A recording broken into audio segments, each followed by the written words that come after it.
Hollywood, California, Monday, November 16th.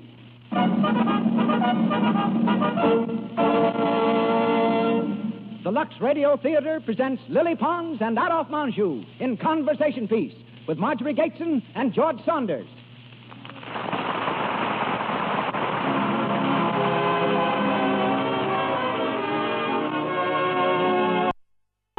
Lux presents Hollywood. Our stars, Lily Pons, Adolphe Menjou, Marjorie Gateson, and George Saunders. Our guests, Feg Murray and Cotton Warburton, film editor and former All-American quarterback. Our producer, Cecil B. DeMille. Our conductor, Louis Silvers. On behalf of our stars, our guests, and sponsors, welcome to another hour in the Lux Radio Theater.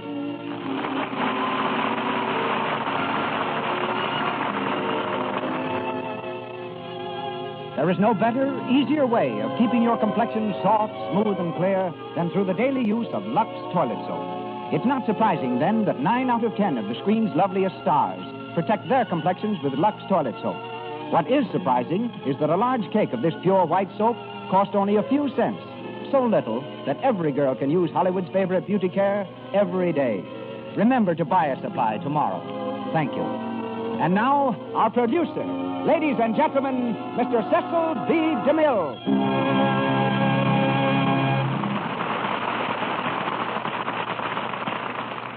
Greetings from Hollywood, ladies and gentlemen. Of all the precepts in the Bible, I have found none more pleasant to observe than love thy neighbor. It's not as much to my credit, however, as it is to theirs. For the neighbors in my case happen to be those charming people, Lily Pons and Mr. and Mrs. Adolphe Menjou. Last year, I rode across the country on the same train with Miss Pons. At that time, her dog was recovering from an operation. Ordinary dogs get nothing more aristocratic than fleas. A prima donna's dog gets appendicitis. As we stopped at each station, the daintiest singer of them all would favor me with a dazzling smile. The result was that I lifted her dog on and off the train all the way from New York to Hollywood. Presenting Adolphe Menjou as Duke Paul is particularly appropriate. For when I first met him, he was known as the Duke, because though he may have owed for board and lodging, his first day's pay from each production went as a down payment on another suit of clothes. A Menjou performance today is as brilliant as a Menjou sport jacket, and that's saying something. Tonight's Lady Julia is Marjorie Gateson, and Lord Shear will be enacted by George Saunders. Miss Pons is heard as Melanie, a cafe singer and acrobat. And now, Noel Coward's Conversation Piece, starring Lily Pons and Adolphe Menjou.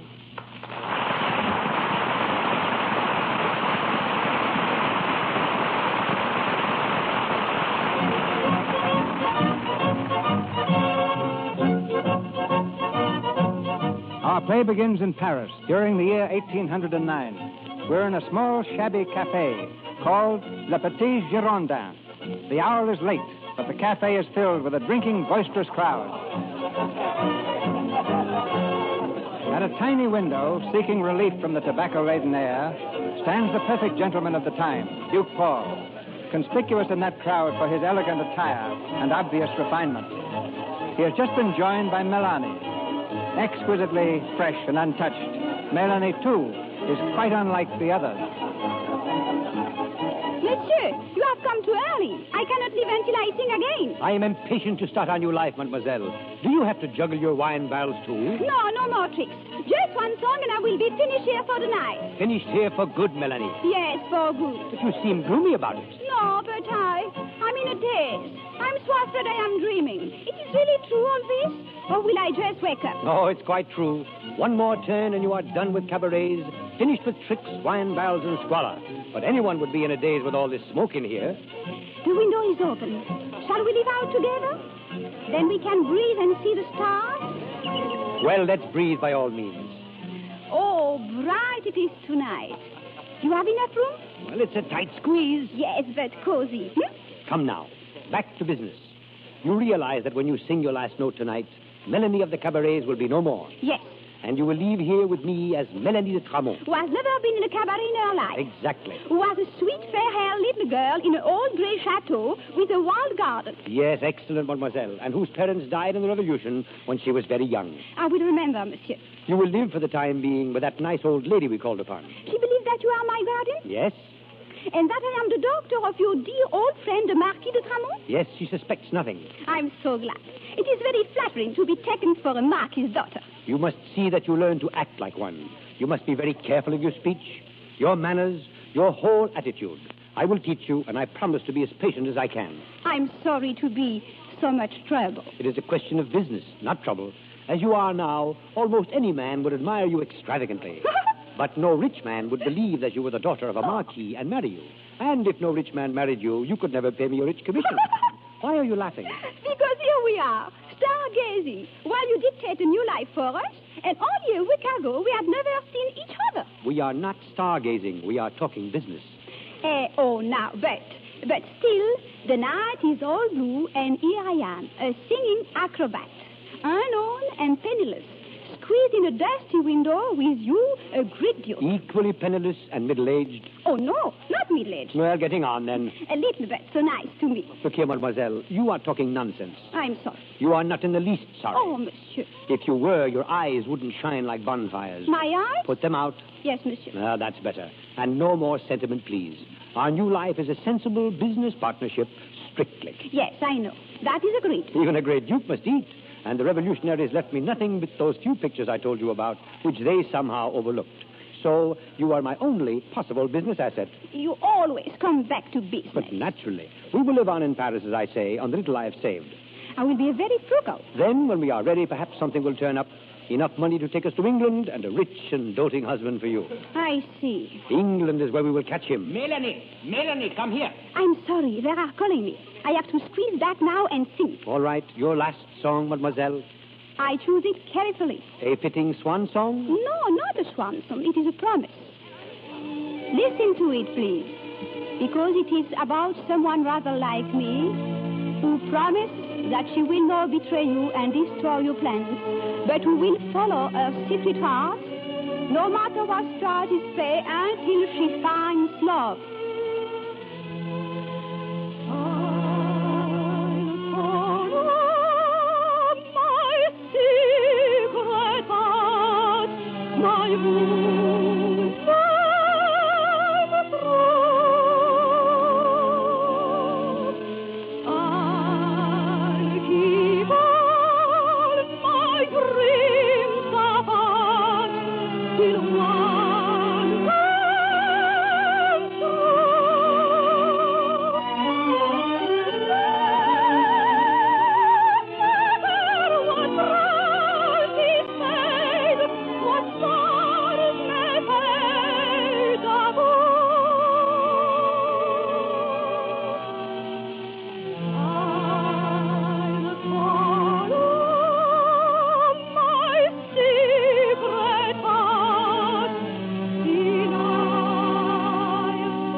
Melanie, where are you? Come here. I don't know. This nasty ship keeps pushing about me. I'm drenched on the waves, and the wind is shocking me. Where are you? Here, by the railing. Oh, quick one, catch me. Here, hold on. Are you all right? No, I'm miserable. What do you want? Look, off there. Those lights. Yes, what there are? Melanie, those lights are England. England? Are you sure? Well, of course. It looks like rock. 2 years we have been waiting for this moment, and now we're here. No, quite. Oh, Think what it means, Melanie. We have enough money left from the 2 pictures I sold to keep us going properly for 3 months. And you are changed into a perfect aristocrat. Not perfect enough to fool your friends. Who? That woman we met here on the boat, Lady Julia. I think she suspects. Nonsense. Lady Julia couldn't possibly suspect. You are an aristocrat, and there is England teeming with rich men. It doesn't look it. We have only one handicap left. You're English. Don't worry. It is coming. Yes, at a snail's pace. Once in England, you will speak only English. Oui, Paul. The solicitor who engaged your little house in Brighton has also engaged a maid for you who cannot speak one word of French. Her name is Rose. Rose? I think she will be a thorn.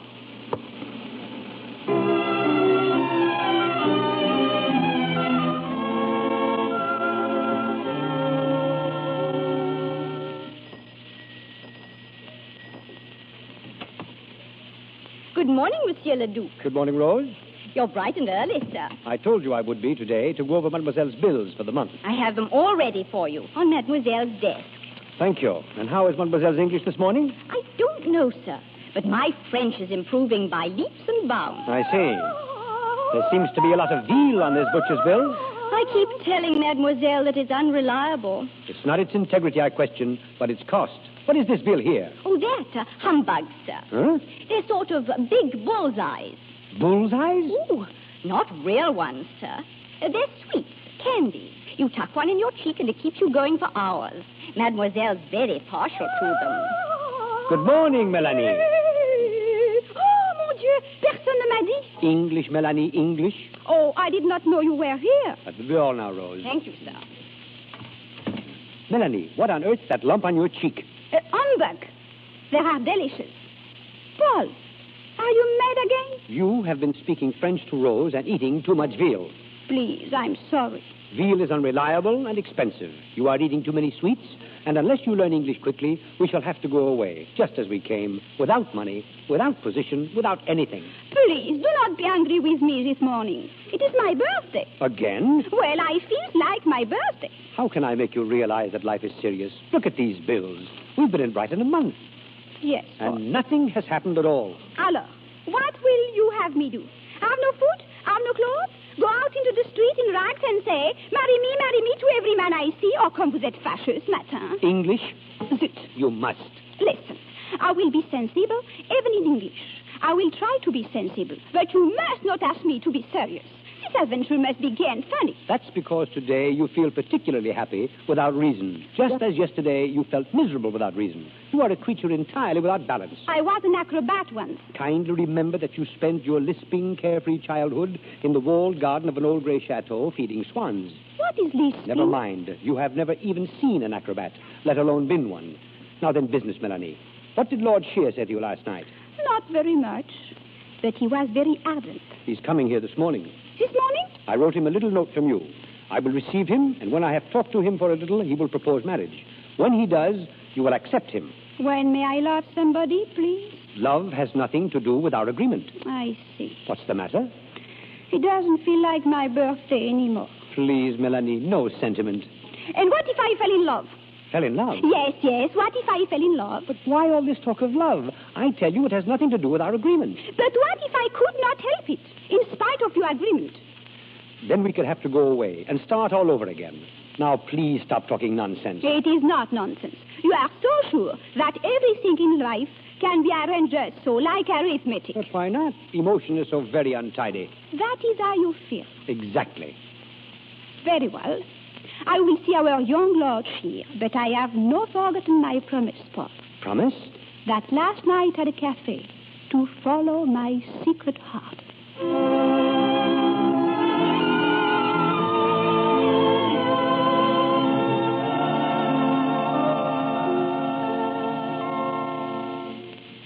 Good morning, mademoiselle. Good morning, Lord Shear. I've just been having a talk with your guardian. Oh, yes?